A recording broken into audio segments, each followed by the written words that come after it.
Today we will be looking at business activities. Now, if you look at business activities, they are mainly of two types: industry and commerce. Industry means where goods and services are being produced, and commerce means trade and aids to trade. That means those activities which help trade to take place. That means those activities which help buying and selling of goods and services. For example, banking, warehousing, all these are commerce. And industry means production of goods and services. Now, if you look at the types of industry based on activity, we can say first categorization is primary industry. Now, primary industry is again categorized into two types: extractive and genetic. Now, what are primary industry?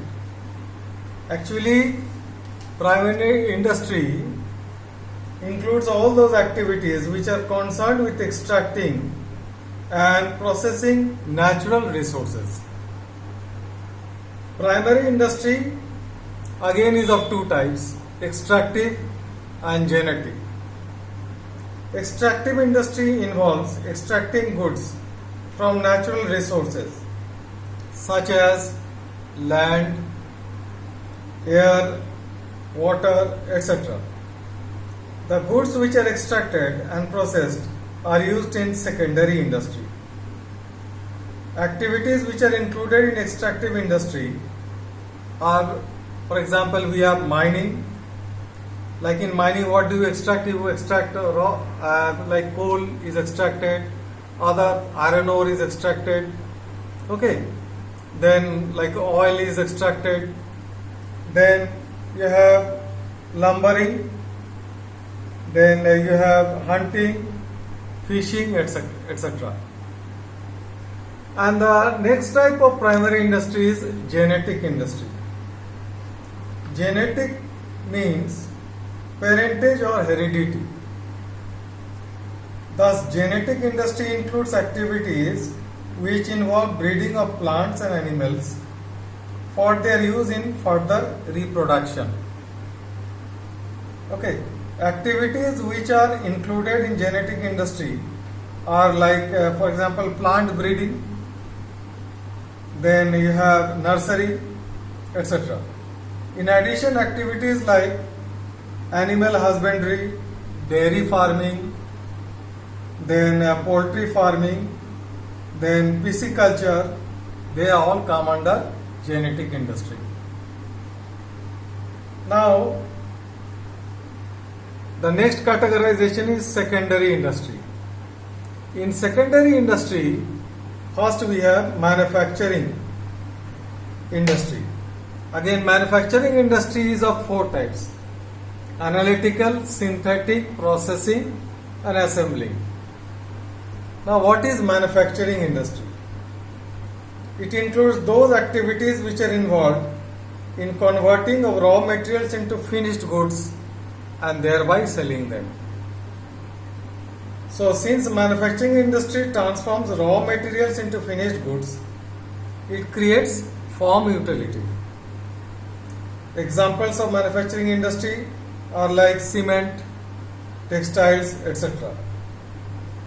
And if you look at the different types of manufacturing industries, first of all we have the analytical. In analytical industry, it includes activities which are involved in analyzing and separating basic materials into a number of products. For example, petroleum refining. This is the best example. From refining of petrol, we get many things. We get petrol, we get diesel, we get your phenyl, we get kerosene. Okay. Then this is analytical industries. That means one particular thing is broken up into many products. Next is synthetic industry. In synthetic industry, two or more materials are combined together to create a new product. It is just the opposite of your analytical industry. In analytical industry, we are breaking up one thing into several products. In synthetic, we are combining two or more things into one single product. So in synthetic industry, we have examples like soap, cement, fertilizer, cosmetics. So many things are combined together and you get one final product. Next we come to processing. In processing industry, raw materials are processed to produce finished goods through a series of manufacturing operations. For example, a textile product used by the ultimate customer is produced through a series of manufacturing operations. Like you have spinning, weaving, then calendaring, then dyeing. That is processing industry. Sometimes these processes are undertaken in different business organizations also. For example, in textile industry, dyeing may be done by one business organization, calendaring may be done by another business organization, and so on. Assembling. In assembling, a finished product is produced by assembling various components. For example, you have motor vehicles. In motor vehicles, like for example, you want to manufacture a car. Now, the parts and subparts of the car, they are assembled together. They are put together to make a whole unit. So you have like the tires you buy from the tire manufacturing company. You buy, somebody does the painting. From somewhere you get the speedometer. From some other place you get the seat covers. From other places you get the seats and so on, and they are assembled together to make a final car. Next we come to construction. That is also a secondary industry. Now construction industry includes those activities which are concerned with constructing like buildings, dams, roads, etc. These activities use materials produced by the manufacturing industry like cement, steel. Okay, a basic feature of this industry is that it creates immovable assets, assets which cannot be moved. For example, you are making constructing a building. That is an immovable industry, immovable thing, product. It cannot be moved from one place to another. Next we have the tertiary industries. These industries provide support services to the primary and the secondary industries like transportation, warehousing, banking, insurance, packaging. These are support services. The importance of the tertiary sector has increased with more and more economic activities that are taking place in every country of the world. Now, on the basis of technology, we again categorize tertiary industries into two types, heavy and light. Heavy industries use sophisticated technology and produce capital goods. What are capital goods? Goods which are used for further production of other goods, such as steel, ships, aircrafts, locomotives, etc. And light industries are those industries which produce consumer goods such as biscuits, stationery products, cosmetic products, etc. Now again, based on size, we can categorize industries into four types: micro, small, medium and large. Now what are micro industries? Micro industry is one in which the investment in case of a manufacturing unit is up to rupees 25 lakh, and in case of a service unit it is up to rupees 10 lakh. That industry will be known as a micro industry.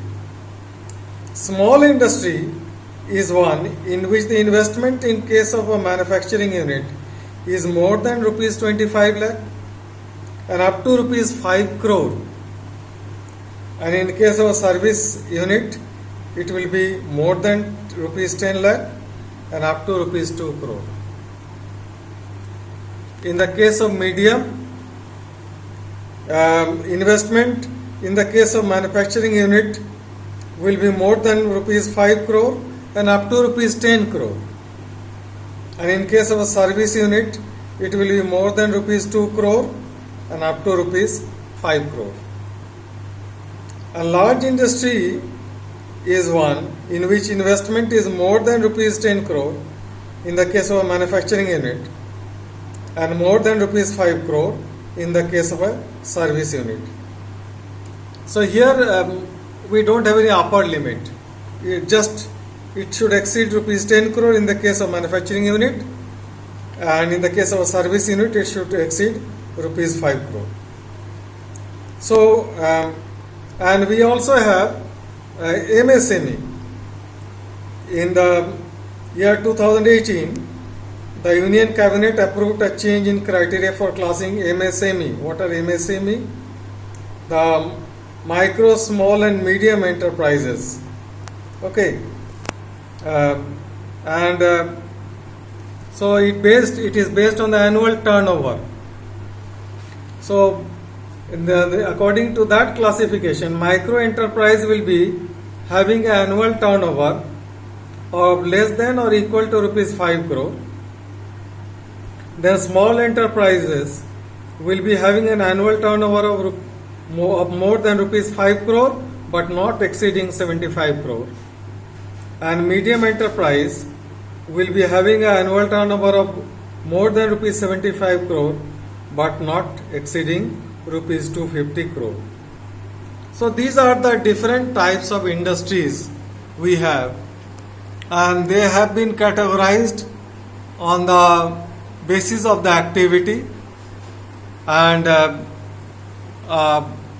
in the next video we will be looking at the aspect of commerce, which is another type of business activity.